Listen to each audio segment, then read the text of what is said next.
Už po 11. si dali v Raclavicích do staveníčku dobrovolní hasiči z celého regionu, aby se utkali v soutěži Raclavská přilba. Na start se postavila i 3 družstva z Polska a 1 ze Slovenska. Soutěžní úkoly simulovaly reálné situace při zásazích.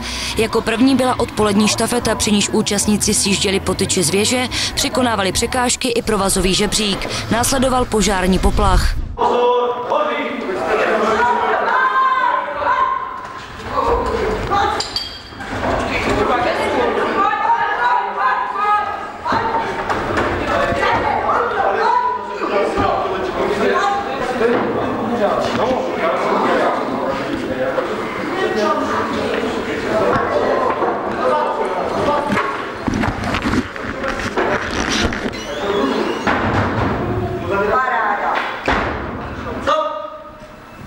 Hlavní část závodu představovala večerní soutěž. V ní si týmy vyzkoušely simulované zásahy přímo v terénu.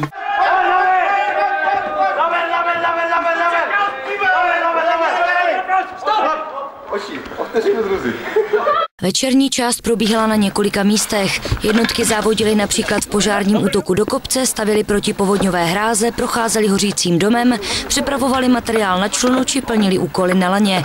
Nejlépe si vedli hasiči z Dřevoostic, kteří vybojovali první místo. Druzí skončili Slováci ze Zlaté a bronz patřil domácím z Raclavic.